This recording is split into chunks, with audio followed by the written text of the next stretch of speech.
So we're guessing there's a very good chance you're all as bored as we are of the fiscal cliff debate, so we've come up with a completely different political agenda for next year to talk about, and that is mortgage reform. Now, I've got Agnes Crane here. We're actually going to be discussing a piece that our colleague Dan Indiviglio wrote down in Washington, and he's arguing that next year is the year where politicians really should be able to make some headway reforming Fannie and Freddie. And Agnes, you don't feel quite the same way, so let's jump into this. I mean, well, I think Dan makes some really good points. I mean, I think that some of the kind of like reform and some of the agenda that we've been talking about for 4 years, I mean, some things are going to actually get resolved. I mean, one is this qualified mortgage. What is a qualified mortgage? Right. This is one of the things that the new agency, the Consumer Protection Agency, is taking up. And this is all about, a qualified mortgage will allow banks to know what they can lend to people and whether they'll be sued if something goes wrong. And then if that happens, it'll be, then it goes into mortgage bonds, right? So a qualified residential mortgage. Right, exactly. Which and is that still all about, needs to be that needs to be fixed, but Dan thinks it could well be. And, and the deal with that is that it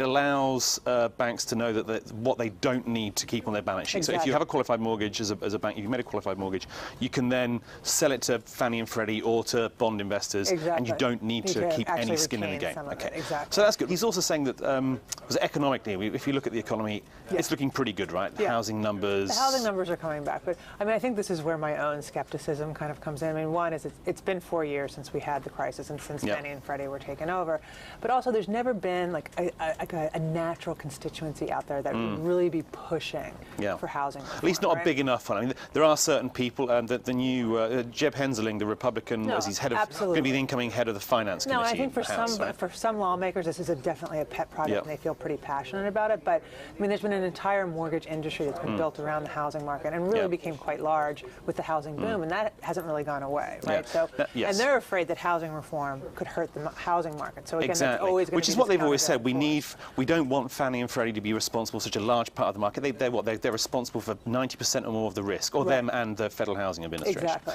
So the idea is that Dan's saying is, look, everyone wants to see that shrink.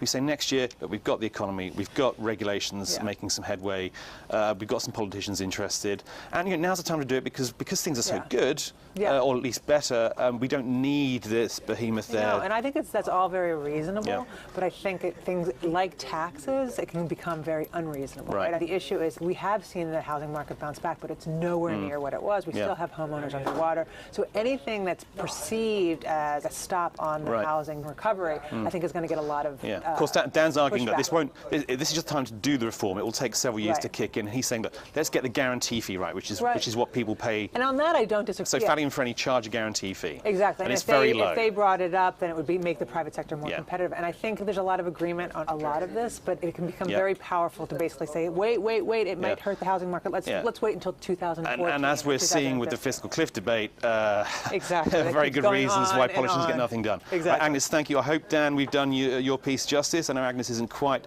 as in favour of the idea as you are, but we've tried our best. Now, we're taking a break next week. We're going to go and have some festive cheer, and we'll be back in the new year.